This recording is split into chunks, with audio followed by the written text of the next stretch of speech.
തിരഞ്ഞെടുപ്പിൽ LDF തരംഗമാണെന്നും ഇരിഞ്ഞാലക്കുട നഗരസഭയിൽ ഇടതുമുന്നണി അധികാരത്തിലെത്തുമെന്നും LDF കൺവീനർ ഉല്ലാസ് കളക്കാട്ട്.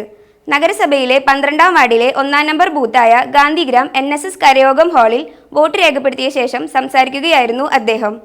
നഗരസഭയിലെ 11-ാം വാർഡിലെ LDF സ്ഥാനാർത്ഥിയായ മകൾ അഡ്വക്കേറ്റ് അശ്വിൻ കളക്കാട്ടിനൊപ്പമാണ് ഉല്ലാസ് കളക്കാട്ട് വോട്ട് രേഖപ്പെടുത്തുവാനെത്തിയത്. ഇരിഞ്ഞാലക്കുട നഗരസഭ പ്രദേശത്തിൻ്റെ അകത്ത് ഇപ്പോൾ നല്ല തിരക്ക് നമ്മുടെ ബൂത്തുകളിൽ അനുഭവപ്പെടുന്നുണ്ട്. ഇത്തവണ ഇരിഞ്ഞാലക്കുട മുനിസിപ്പാലിറ്റിയിൽ യഥാർത്ഥത്തിൽ ഇടതുപക്ഷ ജനാധിപത്യ മുന്നണി അധികാരത്തിൽ വരും.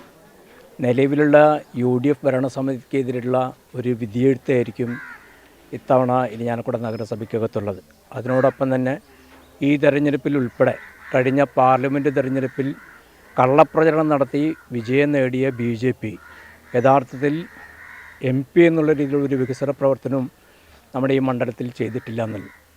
അതുമാത്രമല്ല, വലിയ രീതിയിലുള്ള കള്ളപ്രചരണങ്ങളും ദുഷ്പ്രചരണങ്ങളും നടത്തിക്കൊണ്ടാണ് BJPയുടെ പ്രചരണങ്ങൾ അഴിച്ചുവിട്ടുകൊണ്ടിരിക്കുന്നത്. ഇപ്പോൾ UDFൻ്റെയും BJPയുടെയും ഈ കള്ളപ്രചരണങ്ങൾക്കുള്ള ഒരു വിധിയെഴുത്തും കൂടിയായിരിക്കും ഇരിഞ്ഞാലക്കുട നഗരസഭയ്ക്കകത്ത് ഇത്തവണ ഉണ്ടായിരിക്കുക. അതുകൊണ്ട് തന്നെ ഇത്തവണ ഇരിഞ്ഞാലക്കുട നഗരസഭയിൽ ഇടതുപക്ഷ ജനാധിപത്യ മുന്നണി അധികാരത്തിൽ വരും.